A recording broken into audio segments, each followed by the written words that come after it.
5 minutes maybe? Failure is a word and a subject that makes people kind of react on polar opposites. So for some of us it's like terrifying, right? And maybe you've spent some time there, or you know some people, absolutely, I will not fail. And if I do, it's like the world crumbling down, so I have to avoid it or hide it or let it get inside me somehow. For others of us, I think really the only thing that shifts is perspective, and you realize you've fallen down so many times that one, it's not as big a deal as you thought, and two, there's a lot to learn from it. So in our time, I'm going to share a couple of stories and hopefully illustrate that idea. The first is, in college, my friend and I decided to learn to rollerblade, and I went to Colorado College downtown, so surrounded by nice neighborhood streets to experiment with our rollerblading.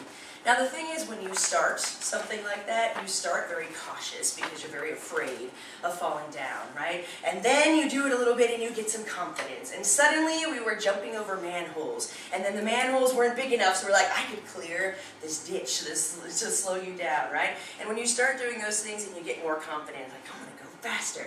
So one day we were having a race, and we got around the corner, and I went to turn into a parking lot, and I was like, woo, feeling great. Turned in, and there was like dirt about this thick in the ditch of the parking lot. So on my rollerblades, as soon as I turned into that dirt, it was just like, BAM! And I slammed my face. Now, on the way there, I had also tripped over one of the manholes, jumped up and caught me. So by then, I was fairly bloody and asking myself, why am I doing this?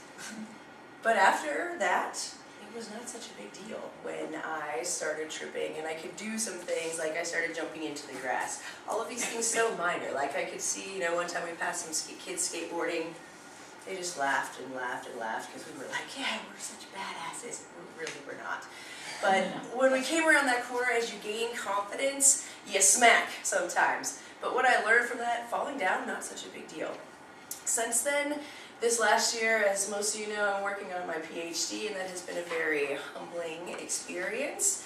The very first class I had, I wrote a 30-page paper and missed the boat about what it was supposed to sound like, and had to restart the whole thing again, which is very humbling. Statistics, my goal in statistics in a 4-hour class was to not cry in public, to confirm that one thing that I thought was true, and to learn one other thing. So I felt like a total failure, and it was one of those things where it was like, I can do this, I can do this, I can do this. I felt like my students, and totally understood the problem with like teaching writing and stuff. They get it, they get it, they get it, and you're like, synthesize this, and then they're like, durr. I felt the exact same way. It's like, I can do this, and then I got to, here's this massive database, ask a question and solve it.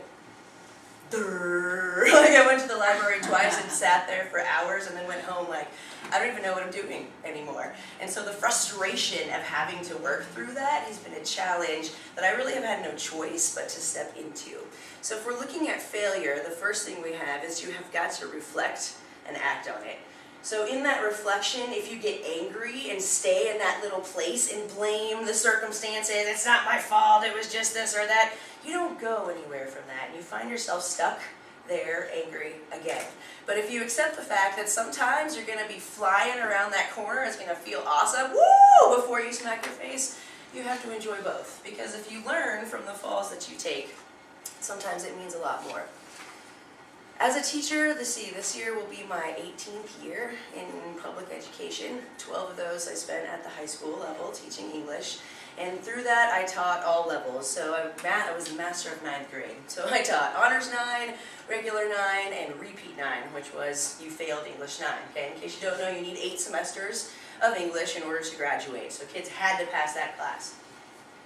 I run it like an independent study. It's just assessments. Show up, prove you can do this junk, go on with life.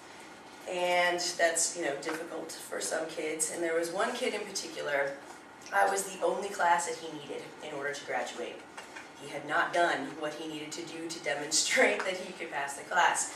And I was willing to go to the point where I said, fine, I will take stuff from this kid until the very last possible second. I will read it all. I don't care how much I will take it.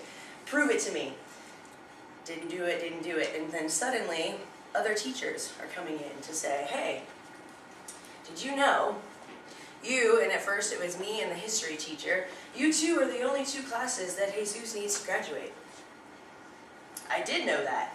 Please tell him, bring in the stuff. I will still read it. There's not a problem with that. Then some counselors came in. Did you know you're the only class that this kid needs in order to graduate? Which means that the history teacher had somehow worked that out.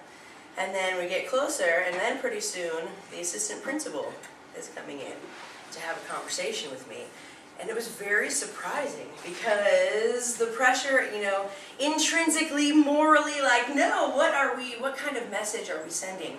But with all of these people coming in, I had to have this moment like, oh man, is 9th grade English, like, gonna hold this kid back for life? Like, I totally had a huge moral dilemma about what's important and what's gonna, have the most impact for this kiddo.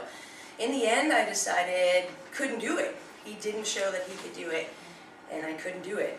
It ate at me for a really long time. Now, the thing about being a teacher is that you have to wait years and years and years sometimes to find out the impact that you had. About 6 years later, this young man comes in, and he was in the Marines. He came in dress uniform, and he came in and he shook my hand and he said, thank you. Thank you for failing me.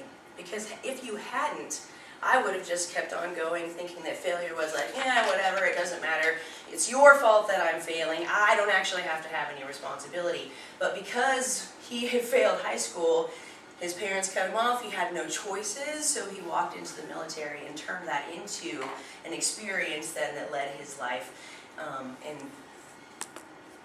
made him realize the greatness that he had to then own it. So had he not failed, he wouldn't have become the man that he was. Have I not been stuck at failure, in some instances I would not be able to grow right now in my humility and vulnerability, which I can share with kids. So in the end, when we're looking at failure, you can't be afraid of falling, because then you miss the exhilaration before that.